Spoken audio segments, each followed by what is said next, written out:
दोस्तों, 4 राज्यों में विधानसभा चुनाव का रिजल्ट आज आना था और रिजल्ट लगभग अब तय हो चुका है। 4 राज्यों में 3 राज्यों में कांग्रेस को जबरदस्त हार मिली है। भारतीय जनता पार्टी ने जबरदस्त तरीके से चुनाव लड़ा और वाकई उसने साबित कर दिया कि हिंदुत्व के नाम पर किस तरह से चुनाव जीता जा सकता है। बगैर किसी रोजगार की बात के, बगैर किसी जो है शिक्षा पर बात किए हुए, बगैर किसी तरह से नौकरी पर बात किए हुए आप किस तरह से चुनाव जीतते हैं, ये भारतीय जनता पार्टी से सीखना चाहिए। मोहब्बत की दुकान की बात करने वाले का हाल ऐसा हुआ कि आपने तीनों राज्यों का रिजल्ट देख लिया है, लेकिन इस बीच एक राज्य है जहां पर कांग्रेस को बहुमत मिली और वो है तेलंगाना। वो तेलंगाना जहां पर आप जानते हैं कि बीआरएस और एआईएमआईएम पार्टी जो है वो चुनाव को जीत रही थी और लगातार ऐसा लग रहा था कि एक दफा फिर से बीआरएस और एआईएमआईएम चुनाव जीतेगी, लेकिन वहां पर मामला उलट हुआ और कांग्रेस ने जो है वो चुनाव जीता है और कांग्रेस वहां पर सरकार बना रही है।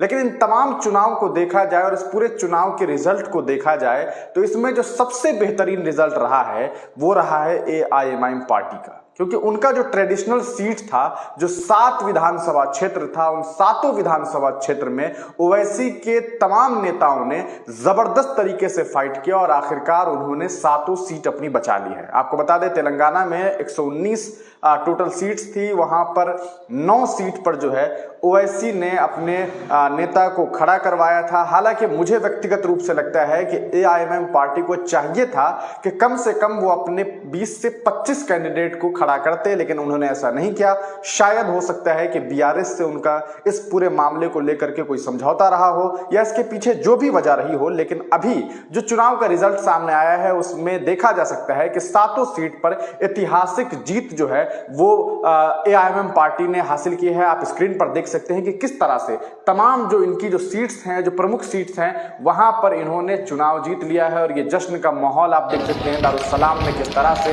बेहद जश्न का माहौल है, पटाखे फोड़े जा रहे हैं और जो तस्वीरें सामने आ रही है वो काफी खूबसूरत है। वहां पर आप देख सकते हैं कि अकबरुद्दीन ओवैसी ने भी हाजिरी लगा दी है, साथ ही साथ असदुद्दीन ओवैसी भी दारुसलाम पहुंच गए हैं और लोगों का शुक्रिया अदा कर रहे हैं। हजारों लोग वहां पर पहुंचे हुए हैं और जो तस्वीरें सामने आ रही है उससे ये साफ हो गया है कि एक दफा फिर अब ओवैसी की जो टीम है, हैदराबाद की जो टीम है, जो 7 इनके विधायक हैं, वो फिर से सरकार में एक बहुत बड़ा योगदान देंगे और वहां की कानून व्यवस्था से लेकर के वहां की तमाम व्यवस्थाओं में अपना एक अहम रोल अदा करेंगे। आपको बता दें कि तेलंगाना में कांग्रेस ने जीत जरूर हासिल की है, लेकिन इसके लिए तेलंगाना में ऐसा नहीं कहा जा सकता है कि ये कांग्रेस की अपनी बहुत ज्यादा कोई मेहनत थी। हकीकत यह है कि तेलंगाना में भारतीय जनता पार्टी उस लिहाज से मजबूत नहीं थी जिस लिहाज से वो अन्य राज्यों में थी।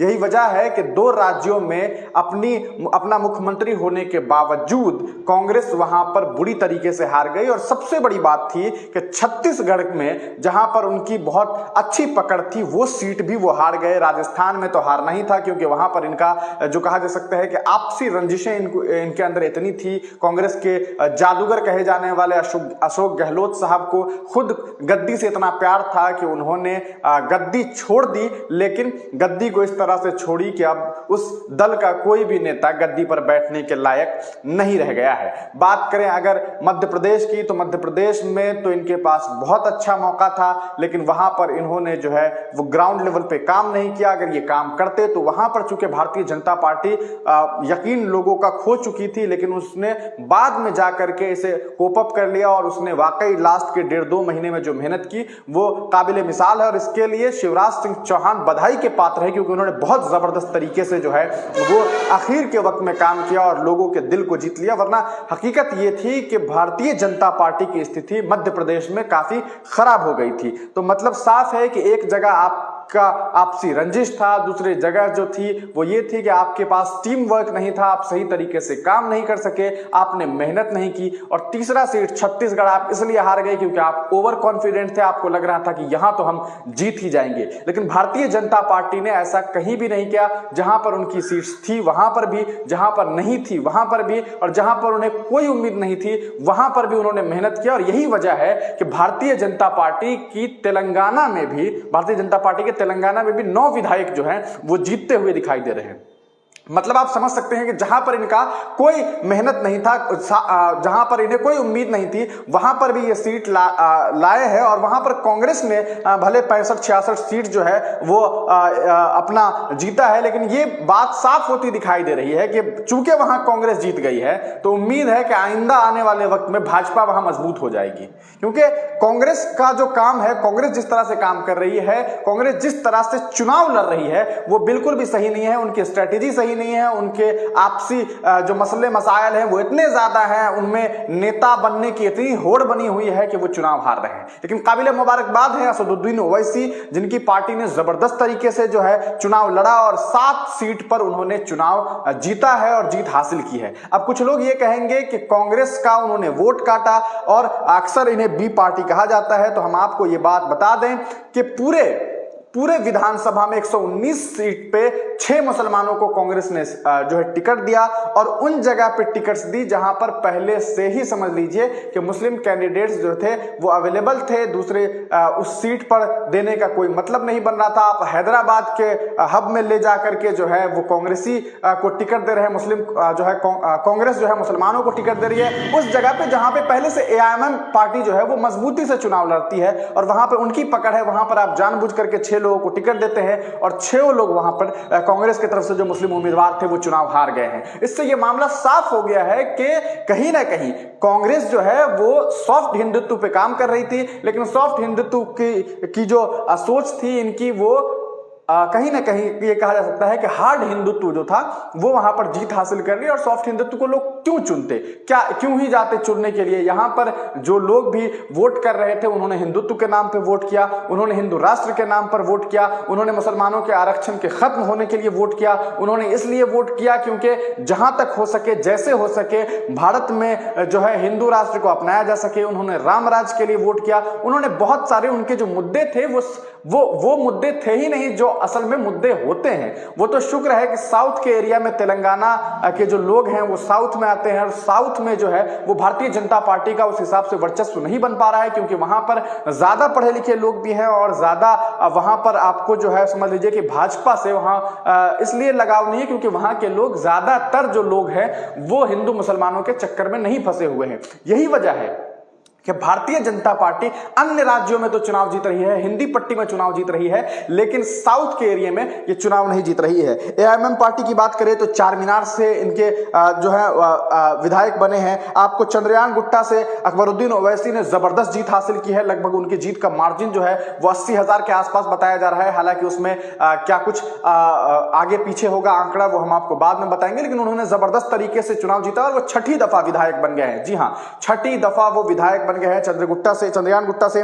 उसके बाद इन्होंने बहादुरपुरा से इनके विधायक बने हैं, साथ ही साथ मालकपेट से इनके उम्मीदवार ने चुनाव जीता है। याकूतपुरा से भी इनके उम्मीदवार चुनाव जीते और बहुत कम मार्जिन से वहां पर एआईएमएम ने चुनाव जीता है। साथ ही साथ बता दें आपको नामपल्ली से इन्होंने चुनाव जीता है और कारवां से भी इन लोगों ने चुनाव जीत लिया है। तो ये एक बड़ी खबर है। कहीं ना कहीं पूरे विधानसभा चारों राज्यों के चुनाव को देखा जाए तो वहां पर यह बात साफ नजर आ रहा है कि कांग्रेस भी आगे पीछे हुई, भाजपा भी आगे पीछे हुई, लेकिन ओवैसी वहीं के वहीं रहे और अपनी जो उनकी 7 जो सीट थी उसे उन्होंने बचा लिया है। और वाकई ये एक बड़ी खबर है और कांग्रेस को सीख लेने की जरूरत है और कांग्रेस को समझने की जरूरत है। जो लोग भी एआईएमएम को बी पार्टी कहते हैं उन्हें मैं इतना कहना चाहता हूं कि आपका INDIA गठबंधन था, आपने गठबंधन में क्या किया ये आपको जवाब देना चाहिए और आपको इसका हिसाब करना चाहिए और आपको चिंतन करनी चाहिए कि मध्य प्रदेश में समाजवादी पार्टी ने जाकर के चुनाव लड़ा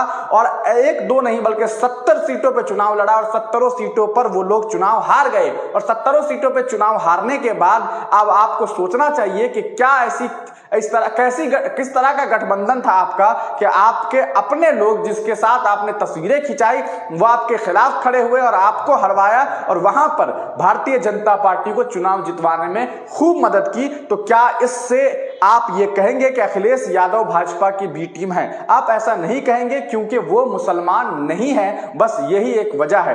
काबिले मुबारकबाद है असदुद्दीन ओवैसी और उनकी पार्टी के उन्होंने मजबूती के साथ चुनाव लड़ा और चुनाव जीता। हालांकि मुझे अभी भी लगता है और मैं ये बात फिर से कह रहा हूं कि मेरा अपना मानना है कि कम से कम एआईएमएम पार्टी को हैदराबाद के ही इलाकों में नहीं बल्कि और भी तेलंगाना के अन्य जगह पर जो है अपने प्रत्याशियों को खड़ा करना चाहिए था और कम से कम 20 से 25 सीट पर इन्हें चुनाव लड़ना चाहिए था। इससे यह मुमकिन था कि इनके पास लगभग 12 से 15 सीट्स इन्हें मिल सकते थे। बाकी आपका इसको लेकर के क्या कुछ सोचना है, अपनी राय कमेंट सेक्शन में जरूर दीजिएगा। तब तक के लिए दीजिए इजाजत, फिर मिलेंगे किसी नई वीडियो के साथ, किसी नए पेशकश के साथ।